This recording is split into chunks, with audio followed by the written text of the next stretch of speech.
That's an interesting and hard question to answer. So, of all the weather events, hail causes the most damage in terms of economic losses. Counting for something like 40% of all insurance claims are hail related. But in terms of frequency, hail is a relatively rare event. So there are weather events that you can protect against through stow strategies, through hardening of systems, and then there are weather events that you can't protect against. For instance, tornadoes have such ferocity. If your PV plant is in the path of a tornado, there is virtually nothing you can do to harden the system against a tornado.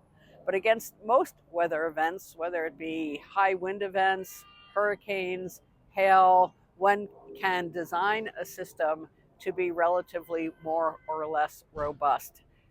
One can also site a system in a location where the risk is lower than in another location. So installation quality, design choices, location all help harden systems against extreme weather. And overall, most PV systems are relatively robust if designed and constructed properly. So snow is really interesting because it covers so much of the northern hemisphere. And it is predictable in areas in the northern hemisphere, so you can count on snow every year in certain regions, and you can count on snow covering large tracts of a geographic area. So speaking for the United States as an example, a snowstorm can build in the west or east of the Rockies or in the Midwest and will sweep across most of the northern half of the United States. So 40%, 50% of the country may be covered by snow from the same snowstorm. That's a lot of PV impacted by snow. So that's one aspect of snow that makes it challenging. Other aspects of snow are that snow is combined with cold and wind loading on PV panels. So you have multiple stressors. You have this weight from the snow combined with cold, combined with wind, that can render solar cells more fragile. So solar cells get more fragile in cold weather. The colder it gets, the more brittle they get. You add that loading and you introduce reliability challenges for a solar panel. The other aspect of snow is that it covers the PV panels, it shades them. So you may get some light transmission through a snow layer depending upon its porosity, depending upon its thickness. But in general, snow means shading of the panel and decreased performance. So the amount of time snow may persist on a panel and how long it decreases production has a lot to do with the characteristics of the snow, but also relates to the design of the solar system. So modules that have frames shed snow more slowly than modules that don't have frames because of the physical impediment. The tilt angle of the module makes a difference. The higher the tilt angle, the faster the snow will shed. There are numerous parameters that determine snow shedding rates from PV panels. And quantifying the energy gains from increased rates of snow shedding is a really important research topic right now, and one we're tackling broadly, even within IEA Task Force 13.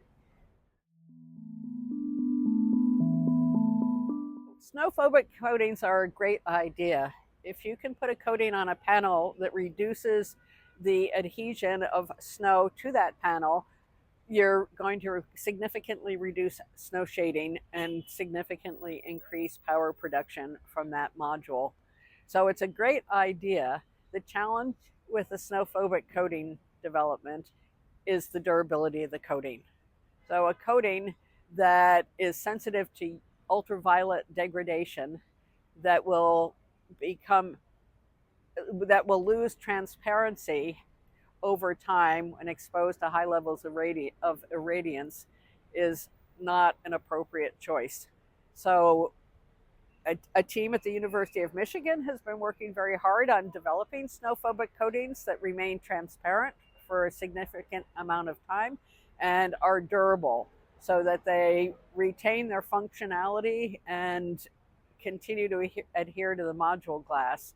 An exciting proposition, but still in the early development stages. We're looking at early prototypes, have had some really great success at field sites in Alaska and Michigan, demonstrating that snow will shed 30% faster in some cases from modules coated with snow-phobic coatings versus uncoated modules. Work in progress.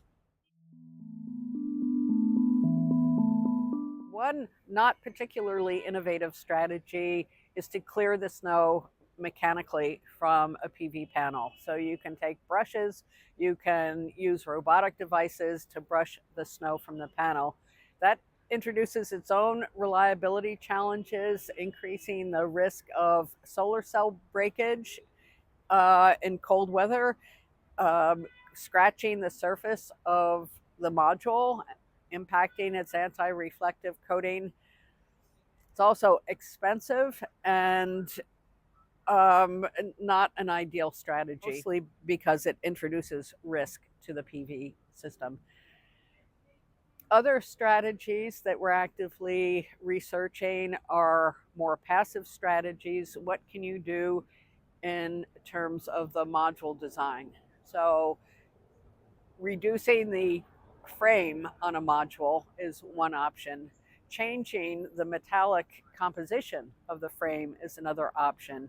Steel versus aluminum. Steel has a much lower ice adhesion coefficient than aluminum, and we think could shed snow significantly faster than an aluminum framed module. The orientation of the module, portrait versus landscape. We're collecting some very high quality data on the differences in shedding based on the orientation and also based on the electrical architecture of the module. Another innovative strategy in northern latitudes is to consider vertical PV. So a vertical module will not hold snow on its surface. And if you have a bifacial module installed in a vertical orientation, you get two peaks of irradiance in the morning and afternoon that are better matched to load.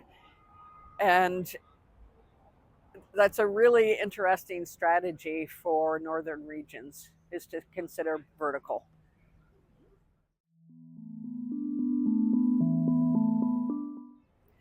It's the research community's role to collect the data that is of value to industry so they can implement the changes based on the data. So as an example, the data we're collecting on the snow shedding differences between, say, portrait and landscape modules can be of high value to developers and EPCs that are designing PV plants for regions that see a lot of snow in winter. In other words, they can design based on our data and expect that design to increase power yields from that power plant.